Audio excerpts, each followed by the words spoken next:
Welcome to The Naked Truth. And now, your host, Bridget Barclay.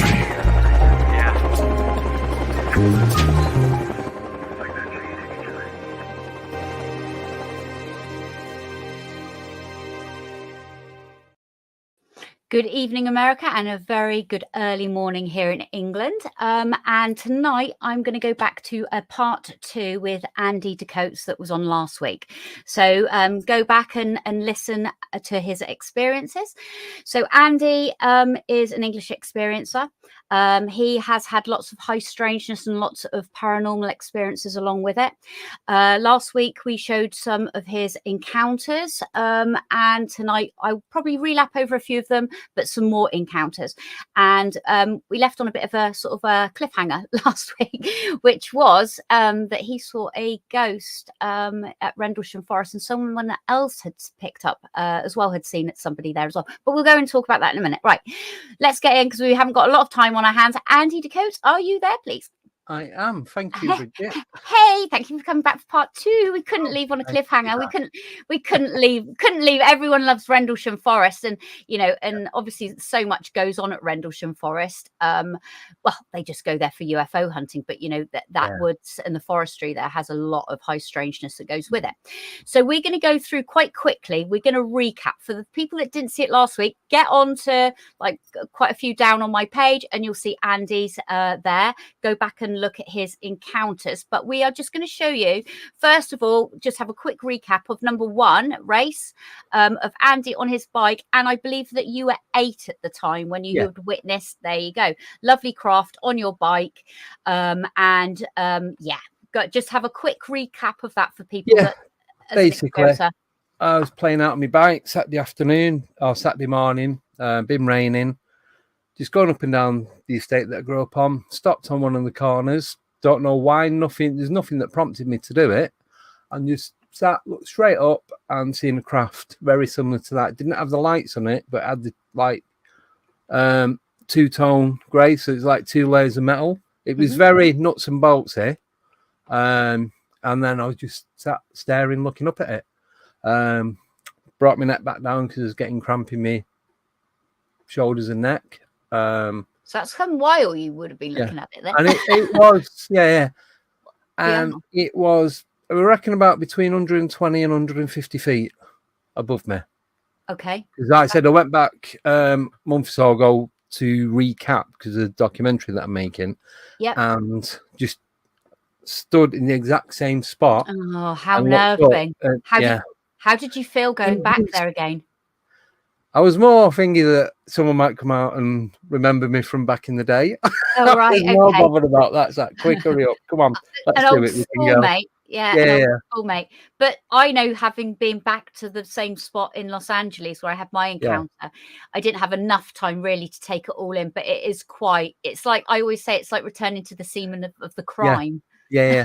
It's like, It was like, I was looking up. It's like, in my head was like, what if I see it again at this exact? There's 2 other people with me, but it's like, what if I see the same or a similar craft like right now? And it did bring a lot of it back, and that's how I could work out the height and just everything about it. Yeah, that's a really good sort of like a focal point to go back to, isn't it?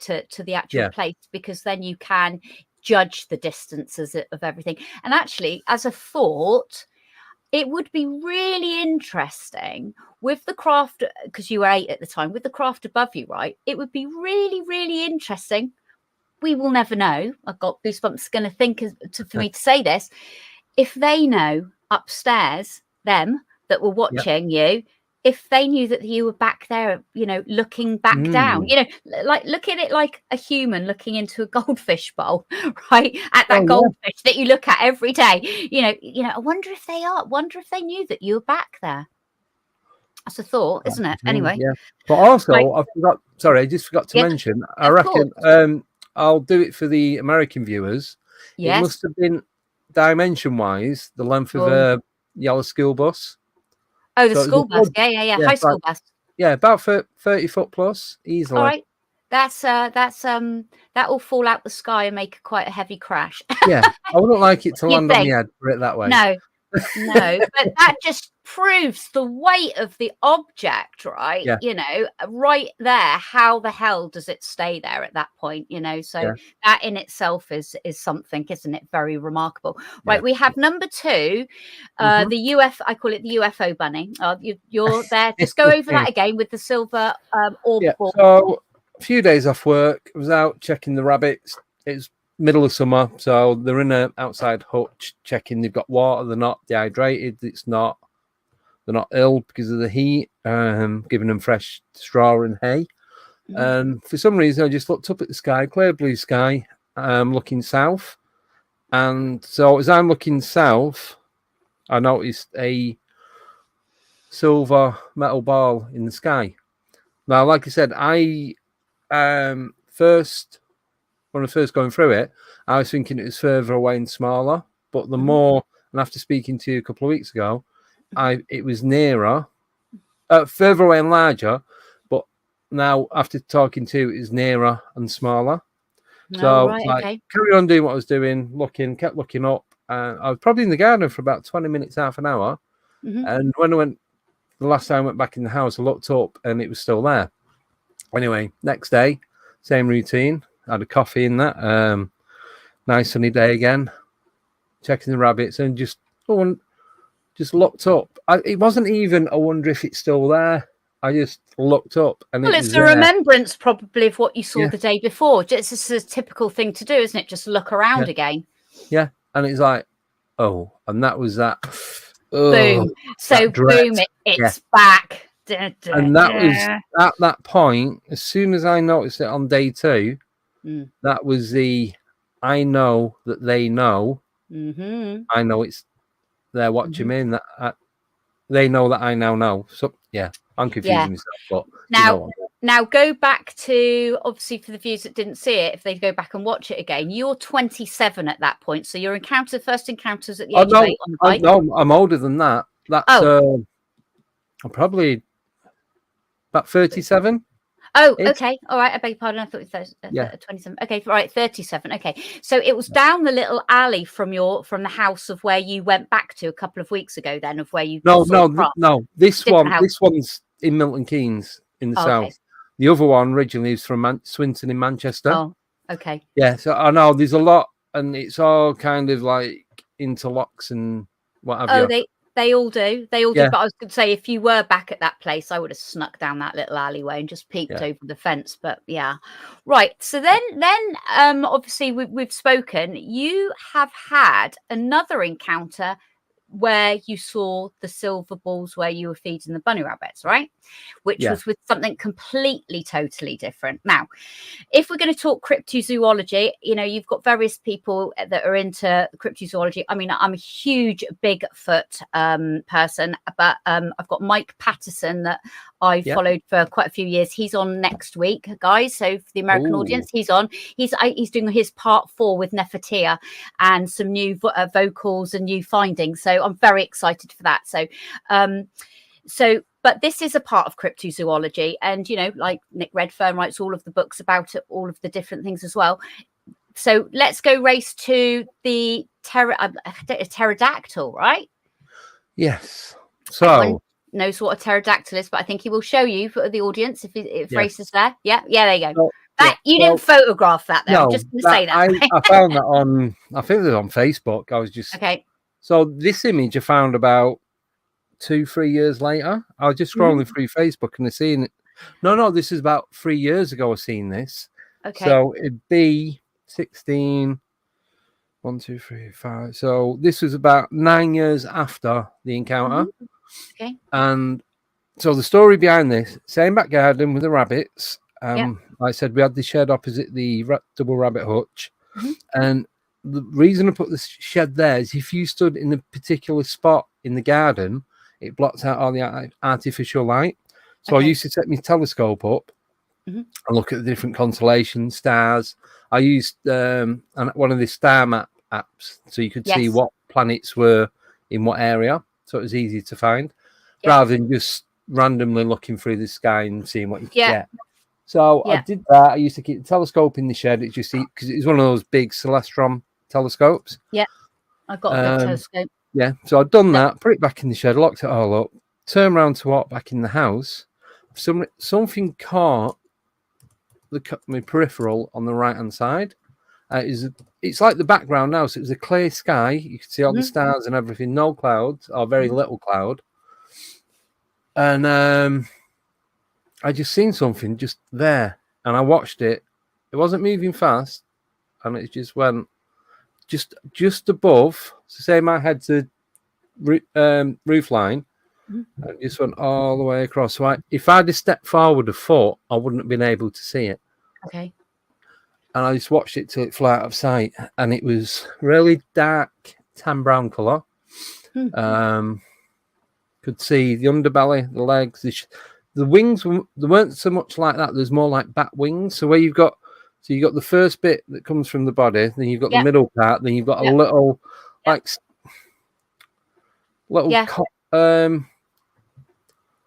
I know, because they've got the hooks there. They've got the hooks there. Yeah. It's like little quarter lights on the edge of the wing. That's the only way I can describe it. So you've got the hand with the hook, like on that first. So where that's on, you can just about see the third bit of the appendage. Yeah. So where the hand thing is there, it was further around. It wasn't so much central. It was nearly towards a bend. Okay. And it was facing that same direction. It's going from my right to my left. And you could see the length of the head, the length of the beak. You could see a bit of the crest coming up from the back of the head. And the length, and you see, though, it's got that diamond thing on the end of its tail. Yeah, like stingray type of thing. Yeah. It was like, that was what confirmed that it wasn't or couldn't be anything else. And I just watched it fly. It didn't move, wasn't in and out or up and down, anything like that. Didn't even flap its wings. So do you think because you're open to be able to see other sort of dimensions that you're allowed to, then it flies amongst us a bit like UFOs do, right? And beings walk amongst us. Possibly. Do you think, because there are sightings of them, there are, it's got actually people are debating on the internet now, which is quite crazy. Yeah. Everything is bloody possible. Oh, yeah. So, well, the first thing that I ran straight into the house and had the computer linked up to the TV then. So it was like back door was like access straight into the living room, sat down on the computer. I thought dragon. I couldn't think of anything else. I just looking dragon, and nothing was coming up, nothing close. Didn't even think pterodactyl. I just seen this big thing in the sky with wings and a tail. And then I'm looking on YouTube and Google and that, and then you start looking at other stuff, and you kind of get segued into looking at something completely different and forget about what's just happened. So that happened. Anyway, then I found this picture on Facebook. It's like, oh my God. And I started talking about it on my YouTube channel. And then someone got in contact with me who lived in the same town, but on the south. I was more northwest. So it was only a few miles away. And him, long story short, him and his girlfriend parked up one night watching the sunset, and they seen this black thing in the sky, and they both witnessed it. And they said it was a massive bird, blah blah blah. And we worked out between us, it was around about the same. It was the same year, around about the same time of year. So between the middle of August and the middle of September, and the direction it was flying. So he's looking to it from the east. I'm looking to it from the west. It's going from his left to right and my right to left. Even though it was different times, it was two separate sightings, but in pretty much the exact same location within a couple of, maybe quarter of a mile at the most. Yeah, because I said to you before, it's like we used to get lynxes in the little village where I used to live at. A friend of mine drove up the road and it was right there in front of the road, but her and her husband saw it, and it was and then I spoke to the local farmer, and they said, periodically they see them around the area, and obviously because they only stay within a certain area, that's their like, let's say let's estimate 10 miles or whatever, they stay within a certain thing. So listen, hey, as we know, I don't dismiss anything. And, you know, if I've seen something, I'll question everything, obviously. Yeah. And that's what you do. You've got to sort of like look at the evidence. You've got to go down the cryptozoology and look how many sightings. I mean, it would be interesting to see how many sightings there are in England of this. Well, I know of someone else that's seen one, a girl I know. She was staying at a caravan just outside Blackpool, which is on the northwest coast of the UK. And she thought it was a seagull. It was like more palely creamy colour. And then it was flapping about and got nearer, and the only thing she could put it down to was a pterodactyl as well. So, different part of the UK. Is she an experiencer? Does she see things? She does paranormal investigating. Okay. Well, there you go. I'm just wondering if it's, you know, you've got you go in with a different pair of eyes at that point, you see, to see things. But that person that I'm talking about is in relation to some of the other things that we're going to be talking about in a moment. Well, all encounters are linked. I know that. We could talk for hours about that. All of us can. You know, it's all linked. Right. Okay. So a couple of the pictures. She was there at the time when we captured this other thing. Right. So we're going to go to the next one, which is Andy on an investigation. So obviously you do a lot of high strangeness stuff, which I don't so much. Well, I don't so much. I don't. And I don't put myself out there to do any of the high strangeness stuff, any of the ghost and haunting stuff anymore, because I don't want attachments and all of that. So, you know, I'm just quite happy with plodding along with my encounters. But, you know, you're going to attract it's like a beacon up there. You know, you're going to attract all of these energies around you. So talk us through this. This is your friend. And her name was, again, what was her name? Tony. Yeah. So Tony is part of an all-female paranormal research team called TwinvestigateUK. Okay. So there's Tony, Ada, and then these twins, Sarah and Emma. Now, Emma is the one that's seen the pterodactyl when she was up in Blackpool at the caravan.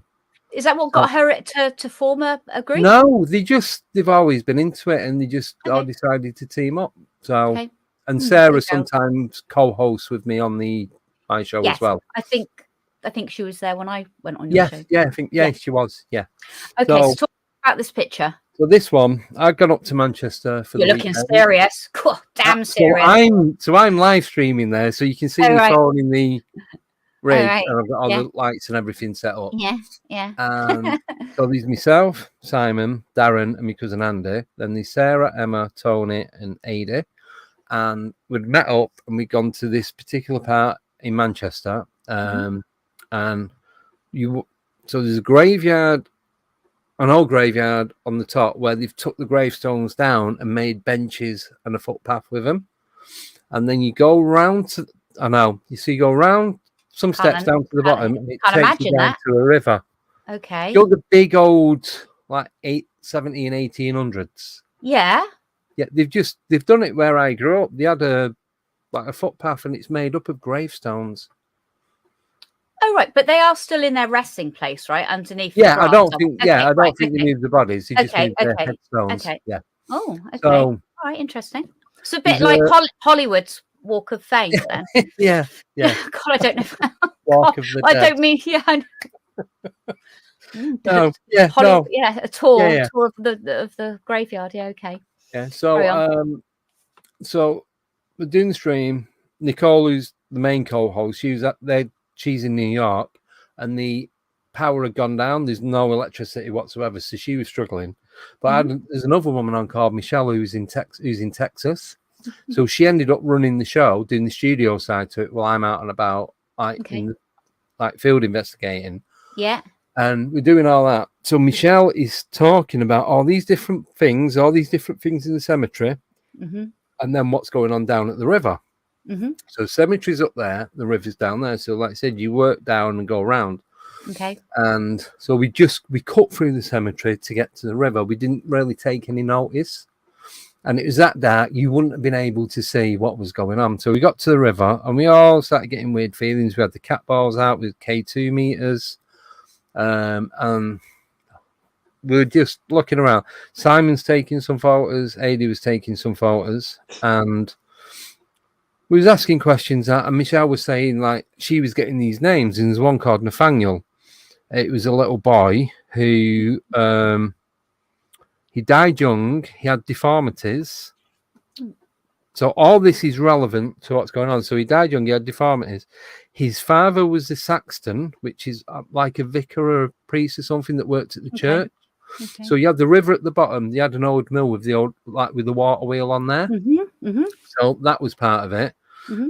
But back in the day, I don't know if it was like during the plague and that, they used to have body snatchers because they could go up the side of the hill into the cemetery to get the bodies and then just roll them down and then get on the river. Body snatchers would literally just go in, dig graves and go for gold, wouldn't they? They'd go for, we was doing it, we researched it, and they was doing it to get body parts because the black market or something.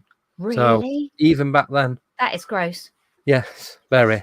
So, they was going in and harvesting, kind of. And so Michelle was getting all this different information, and to us it didn't mean anything. What is she? Is she remote viewing, or is she a medium? She's a medium, but it became a medium with a live remote view. Oh, fantastic!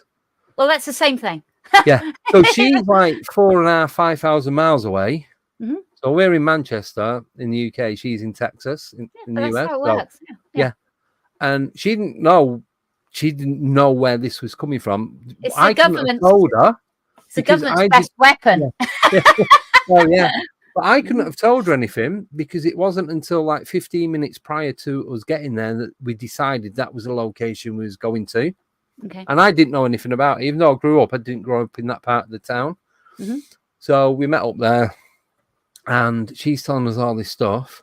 And she's writing down and drawing, and she's showing us the pictures and everything else, even down to the detail on the headstone of where this guy, the sexton, whatever, is called John.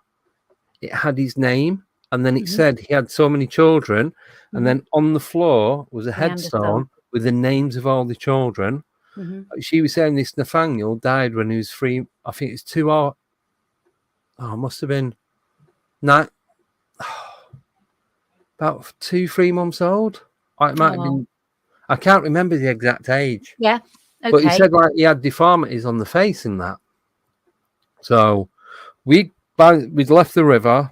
They took a load of photos. I'm live streaming. We'd gone back up into the cemetery, and even on the big pillars, like the 4-sided pillar headstones. And it got all the engraving of flowers and poppies and she drew on this piece of paper. I swear to God, you could hold the piece of paper up to the side of this headstone, and even the pattern of the flowers was identical to what she'd drawn. She's good. But then she said, there's a bit that's blank. We walked around the side, and one of it had come off. It had been weathered. Away. Yeah. Oh, okay. So it was just a blank thing. But you couldn't even guess that. She didn't know how she was doing it. She knows she can do it, but not to that degree. That's it. You don't think about it. You just go with the thought process that's coming in. Yeah, exactly. And she got the names and everything else. So this picture. Right, before we go in a minute, because do we go to the tree with you two there? Yeah. We're going to go for a break in a minute. So we're going to go for a break at 25 minutes past up on the clock. So if you can see it. So if you could just carry on till then, and then we'll go for a break. Yeah, so there you go. It's not that one. It's the one with me and Tony on there. Yeah, back to the original. That's it. Yeah. So Simon and AD taking photos, and then you can see what looks like. It looks like pareidolia. It's a silver birch. Yeah. The bark comes away and it leaves the black and the shiny silver looking. I love it. So, but you can what looks like a face like Chucky out of the movie. Well, yeah, actually, do you know what his surname is? It's Chucky Barclay. That's his actual surname. Yeah, fucking hell, Chucky Barclay. So let's leave on that note a minute. Yes. Right, we're going to go for a break, and then we'll be back for Andy to talk more about Chucky Barclay. This September 6th through the 13th, join with like-minded souls in the experience of a lifetime on the Royal Caribbean Ovation of the Seas as we travel from Seattle to Alaska. Internationally renowned researchers, investigators, experiencers, authors, holistic healers, contactees, spiritual luminaries will sail on an extraordinary voyage of transformation. This cruise will explore UFOs, alien contact, cover-ups, ancient mysteries, the paranormal, holistic healing, and spirituality. Experience engaging lectures, one-on-one sessions, private, custom-tailored excursions, and a nightly UFO watch. The cruise is booking up fast. Go to contactatSea.com and be sure to mention the Unex Network when you book. That's contactatSea.com or phone 336-749-1219. That's 336-749-1219. This is Margie Kay, and I'd like to say thank you to all of our KUNX show hosts, staff, listeners, and viewers for making us number one on Paranormal Talk Radio.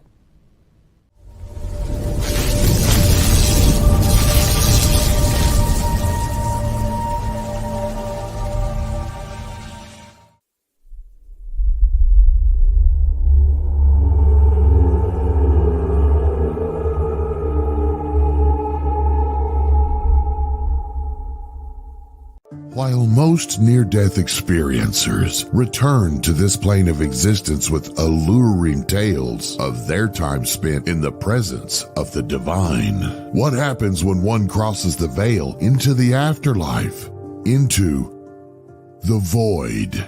In the new book, Dying to Meet Them, Mindy Toutfest describes her journey to the afterlife after a devastating aneurysm, how a strange turn of events would lead her to spiritual growth, divine healing, UFO experiences, and a greater understanding of the universe. Get your copy of Dying to Meet Them today at Amazon.com or visit unxmedia.com for more information on this book and more amazing selections from Unex Media Publishing at unxmedia.com.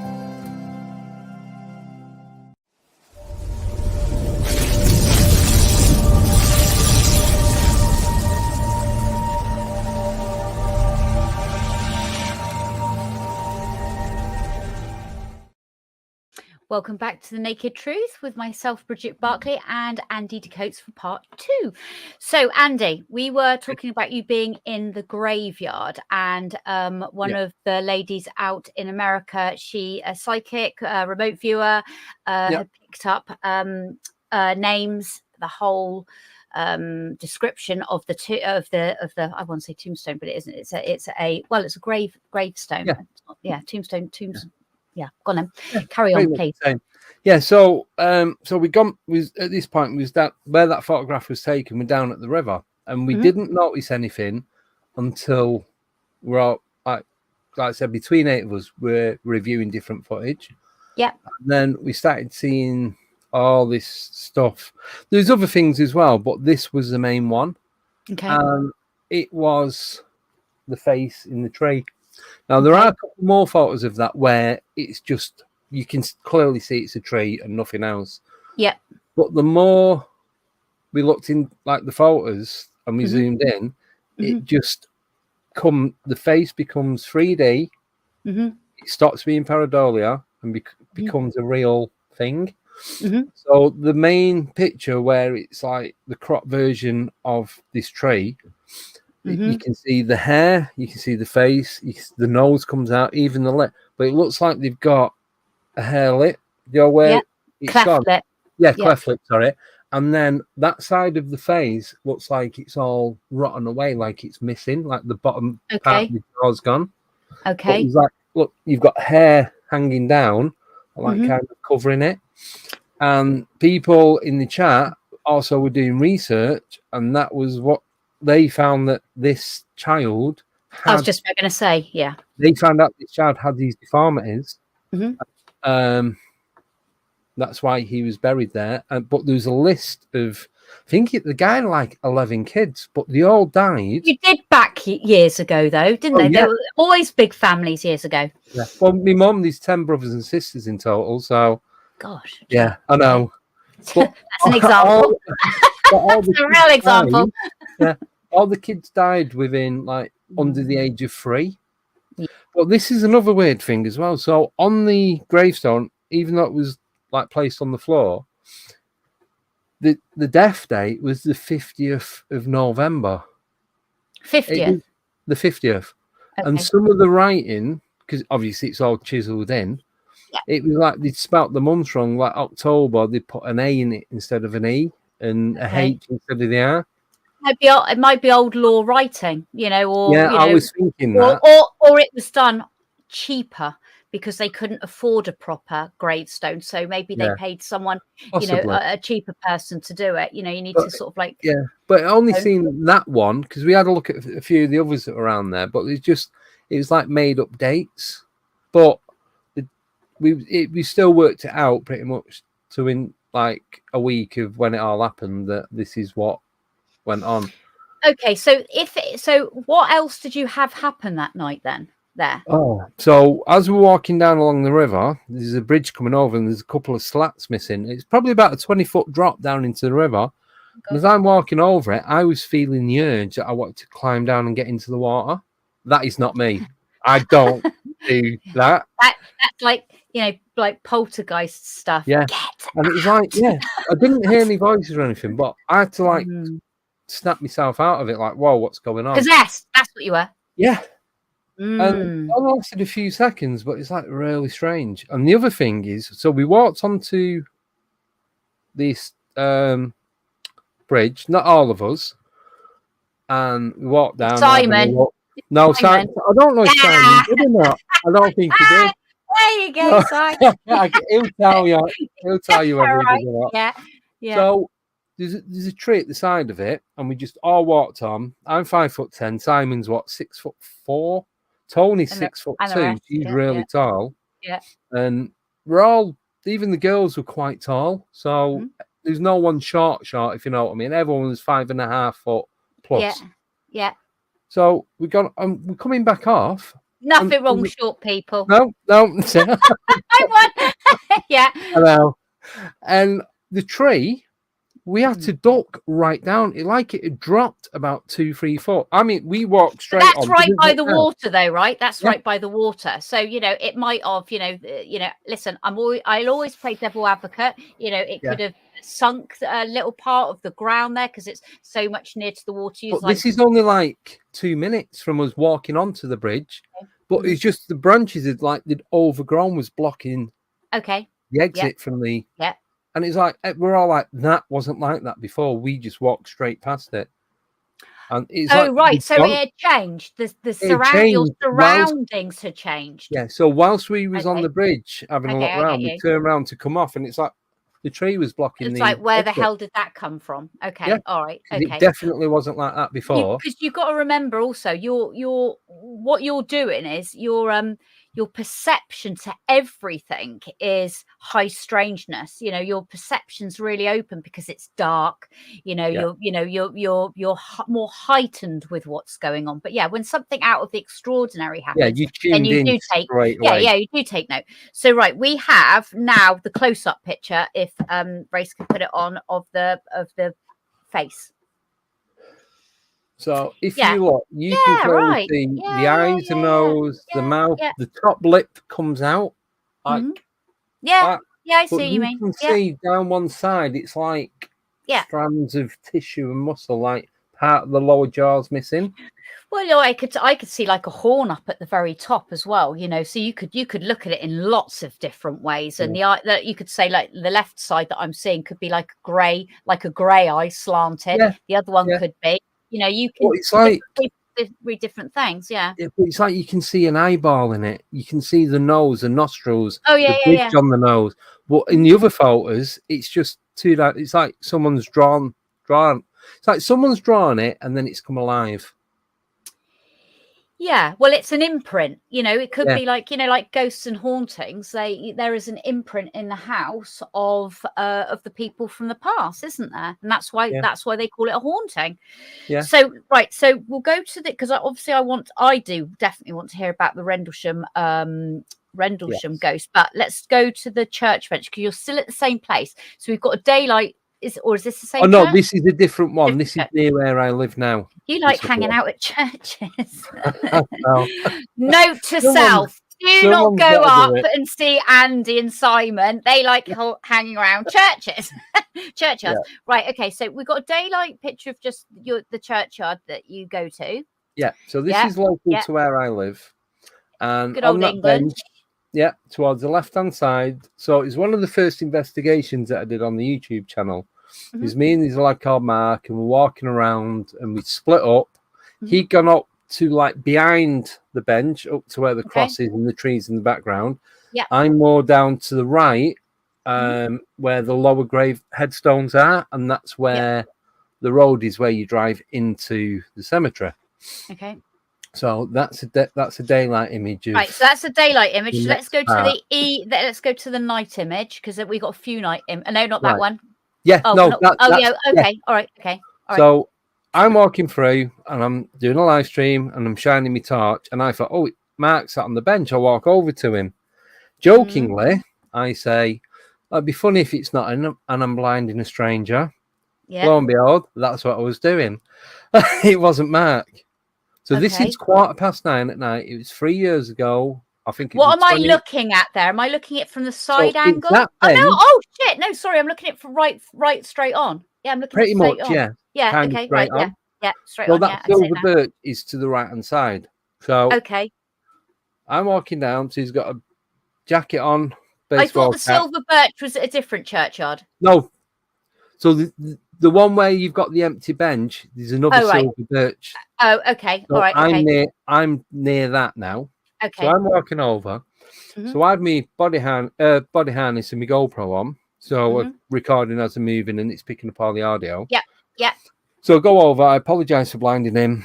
I feel I need to explain to him what I'm doing. What the hell you're doing there? Yeah. Yeah. So I said, got a YouTube channel. Just we go out and we do filming, see if we can pick anything up. You're not there drinking cans of cider in the churchyard like most people do. Not that night, anyway. No, yeah. So walk over, and he's got a really strong Dutch accent. Spoke really good English. Very, very pale skin. Looked about 25, 27, thereabouts. And he goes, oh, don't worry about it, blah, blah, blah. We're having a chat. And he goes, oh, yeah, I've just seen you, mate. He's just walked over there, and just like point behind him like that. So, all right, thanks a lot. Sorry again. Don't worry about it. So he sat on his phone. So he's got his phone in his hand, like looking down at it like that. And he's looking to me, and I'm that side. Okay, so that's all right. If his face was lit up, it'd be the side I couldn't see. Okay. And it was like remember the old smartphones that had a green backlight? It's not like the iPhone 4 or the old HTC phones. No, it lost me. Used to have like a green backlight. It wasn't all the colours like it is now. Oh, yeah, okay. Yeah. I get you now. Yeah. I got you. So I could see he wasn't drinking alcohol. He wasn't smoking. Couldn't smell cigarettes. Couldn't smell weed. Couldn't smell anything. I thought he might be playing Pokemon bit Go. of weed in the graveyard. Nice. Just chilling it's out with the the way. spirit. Yeah, totally. No, totally. Yeah. So I thought I might be playing Pokemon Go. So I'm talking to him and trying to like look over at his phone to see what he's doing. But I couldn't see anything on the screen. It was lit up, but I couldn't make anything out. So you got night vision, right, as well? No. Okay. All right. Okay. Eyes and torch. That's it. Okay. All right. So he says, oh, Matt went that way. So I said, thanks a lot. So I start walking away. And I got this awful weird feeling, like with the ball in the sky. It was, that wasn't normal. It's kind of like it was glamoured. Is it glamoring? Yeah. I don't know. Glimmering? Yeah, like what? Glimmering. Is it glimmering? Glamoring? I can never remember. Shimmering? I don't know. No, like what supposed vampires do to you. They kind of trance you and get you in a hold so you think everything's normal. And then you come round, it's like, whoa, what just happened? Fuck your brain up, basically. Yeah. Yeah, excuse my French. Dutch. Yeah, so it was like that. And it's like, whoa. That wasn't normal. And the first thought I got into my head. Hypnotising. Yeah. Mesmerising. Well, I think it's called... intriguing. I don't know. I think it's called glamoring. Okay. I'm sure it is. All right. And I got away, and it's like, he went, and I just thought, oh my God, I've just spoke to the devil. That was the first thought in my head. And I walked down away, not to where Mark was, because I thought I'll walk around and find Mark and walk back up and round away from him. Yeah. So I'm doing that, and I catch up with Mark, and he goes, yeah. Do we need to show the next picture? No, not yet. So, okay, yeah. No, so I go to Mark. I went, oh, yeah, the guy on the bench told me he was there. He went, what guy on the bench? I went, he told me he just walked past you. He was filming. stopped his phone, went back to the beginning. As he's walking past the bench, he's panning round. Nobody sat on the bench. Right. What I need to explain to people here is, go back and watch part 1 of Andy's, because it's all about his UFO experiences. When you have UFO experiences, you have the high strangeness that comes along with it. It can come in so many different forms. It can come in, like the paranormal forms. And again, it's there to question, everything. And, the fact that you had photographic evidence, you've got the before picture, you took a picture of him there before, and then you take a picture of in a minute of how he is, how he's perceived with a light next to him. You're picking up an energy. You do get this, and people might think, oh, it's just a ghost story. No, you get a pattern of it all throughout your life, and these are the things that you keeps you on that road. Basically. Yeah, so the reason I'm in this part of the cemetery, it's the Commonwealth War graves. Now, at this time, there was 3 rows, and I checked some of the names. Some were English, some were Eastern European, like Czech Republic, Polish, Austrian, so on and so on. Yep. So, anyway, Matt checks his phone, nothing on there. So we go back, the guy's gone. Now, the main entrance into it is to the left of where he was sat, and where we stood, even when it started, you would have seen somebody walking. Oh, you would have heard as well, unless he walked. You would have seen, would have heard. Yeah. And the only other bit was right over in the other corner, which is a gateway that one person can get through at a time. Yeah, so it's one of the old-fashioned ones, is it? Yeah. With the old sties. Well, they've got rid of that, but it's basically a gap in the fence. Okay, all right. And we would have seen him, unless he'd gone somewhere to hide, we would have seen him in whichever direction. Now, this is where things go weird. So as I'm live streaming, I'm reading the chat, and there's Deborah and Ryan sat in the studio, and they're saying, and Ryan goes, "Is Andy talking to himself?" Now, still have it now. People still come in the chat that was in the chat on the day that I did this live stream. People either couldn't see him, couldn't hear him, or both. Now, on the audio from the GoPro, when you listen to it back, he sounds like a 90-year-old man. Oh, we should have put the sound to this as well then. I don't know where. It's on a computer somewhere, and I can't find what folder it's in. So as soon as I get it, there's a few people that I need to send it out to. Yeah. It goes. But no one could see it. A lot of people couldn't see him during the live stream. It wasn't until watching it back that anyone could see him. Well, it's the same as taking photographs, and then when you get home, you look through it. You're going to just dismiss it. There's nothing there, and you go, "Hang on a minute, what is that?" And whether you use, to zoom in, we got to move on quickly because we haven't got a lot of time. So let's show the next picture, Race. So the photos that I've got, they're frame by frame. These 9 frames of the video of it in it. That kind of so can you, is that shoes at the bottom coming out the white bit? That's white bit. So that's a bench. Yeah. The bit on the back, I'm not sure. Him leaning? No. I think that's reflecting off a headstone or something. But you can clearly see his face, and you can see a headstone would be grey unless it's solid granite. You've got some shiny ones like the polished granite. Yeah. Okay. So I'm thinking it's that. But if you look at his face, he's got that orange orb in front of it.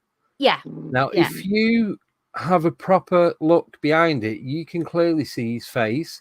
He's looking right at me I don't even like looking at his face now because it's horrible. He didn't look like that when I was talking to him. He's looking at me. It actually looks like he's looking through me. Yeah, turning his head to the side to look at you, sort of like casually down. But you can see that orb. You can see the gap energy, between his face and the orb. Oh, yeah, totally. As I'm talking to him, that orb isn't there. He's as pale as the background on it. He's as white as white. Yeah. All right, and then we got a close-up version of it, haven't we? Of that picture. There you go. So you can see his eyes, you see his mouth, you see his chin, his ear, and you can see where he's wearing his hat. He did not look anything like that. And where the orbs come from, I've not got a clue. I've been back. I've tried to recreate it. Same equipment, different equipment, same time of day, different time. Everything, anything and everything. We've tried different people. I've sat there trying to bring it back. Other people have sat there, and I've done the filming. Nothing. Yeah. You cannot get this reflection, whether we're using shining torches at it. Yeah. Other than lighting a fire in front of your face. It isn't happening. Okay. It looks like. Can you see it? Looks got like lines coming out in a straight line. Yeah.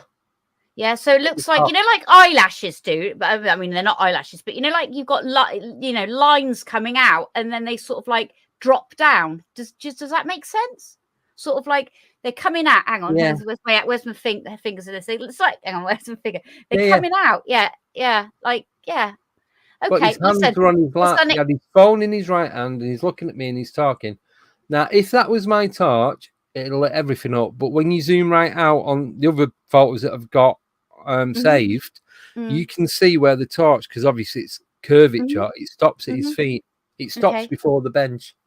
Okay. Right. So then we have the blue light at the bench as well. That you took another picture of it as well. The blue light. Yeah. Do we have a blue light at the bench? No. I think there's a blue light. I thought we had a blue light. No. Okay. I don't know why I've written 8 blue light. Oh, okay. Yeah. But the more I research, that's what I mean. The blue. Oh, sugar. Blue light. That's what I mean. Blue light. Sorry. I've gone back and done a recess on it and what have you. So where I said about the 3 rows of gravestones is not. There's 2. And then what was the 3rd row? There's 6. Then there's a gap. Then there's 1. Then there's a big gap. There's the actual gap between the 6 headstones and the 1 headstone is 12 steps. The 1 headstone and then the 2 headstones. Is this to see if he's if he was walking past you? Is it you're trying to work out? Well, I've actually gone back and done all it. And You've got to for your own peace of mind. And it's 20 steps between the single headstone and the 2 headstones. Now, when I was there talking to him, that back row was solid. There was 3, and a lot of the names on it were like I just use Heinz or Hans and your like Austrian, German, European names. Okay, yeah. I went back. I've done it. It's on my YouTube channel. It's like Gilbert, Jones, Parkinson. They're all English names. There's only, I think there's 2 on there. And one was a Czech pilot. I can't remember his name. And the other one, I'm not sure. But is either 1 or 2 that were not English. You got like Fitzpatrick, Reynolds, Chapman was one of them. So all the names are different. And there's 2/3 of a row missing. Doesn't make any sense. Nothing generally does in life. No. And right, well, as you're talking about airmen and pilots, I really want to hear about Rendlesham, please, because we don't have long. So, right, I'll keep this short. Rendlesham, and also, if you can remember the other person that had the Rendlesham, if you could, restate what had happened to that person. Yeah. And I'll say we got there. We park up at Eastgate Car Park at the end of the runway. You cross over. You go on the UFO trail. Yeah. You follow it down, and apparently there's no birds in Rendlesham. They've not been for like 40 years, however long. Okay. Anyway, so lots of female birds, but no nothing. Feathered. Non-feathered. Yeah. So we're walking down, and we got to this point, and it was just crickets, grasshoppers, butterflies, and dragonflies. Nice. It was like we just walked into an insect room. Oh, and when I say butterflies, I don't mean like 4 or 5, more like 400 or 500. Okay. The big dragonflies, the big brown ones and the green ones. Nice. They were like, it's like there's just hundreds of them. Okay. And crickets, you could see the floor moving from the crickets. And it's just this one stretch, and you get to where this very healthy area then. Very healthy area for them all to be there. Point where the crossroads is, where we turn right, and if you could turn left, that'll take you back towards the runway. It stops. It's like there's a line. It's like left at Eastgate. Yeah. Yes. Ooh. Yeah. So there's just hundreds, and I mean, you go into a butterfly world. Yeah. And they're just everywhere. All right, we got a few minutes. We got 4 minutes. Yeah. So we turn right. We're walking down. Yeah. And I'm talking to Alex. I'm on the left, he's on my right. There's trees on the left, it's more open on the right hand side. And I just catch something in my left peripheral. So I just seen someone walk past. Then didn't say anything else about it. And then walking down, we get to like this big crater. And he said when he went down there a few years ago, he was a bit of a medium as well. He does all that kind of stuff. And he said These 2 German soldiers come out and they went, "We apologise for what we've done, and we're apologising for what we're about to do." So I'm guessing it was part of the Second World War.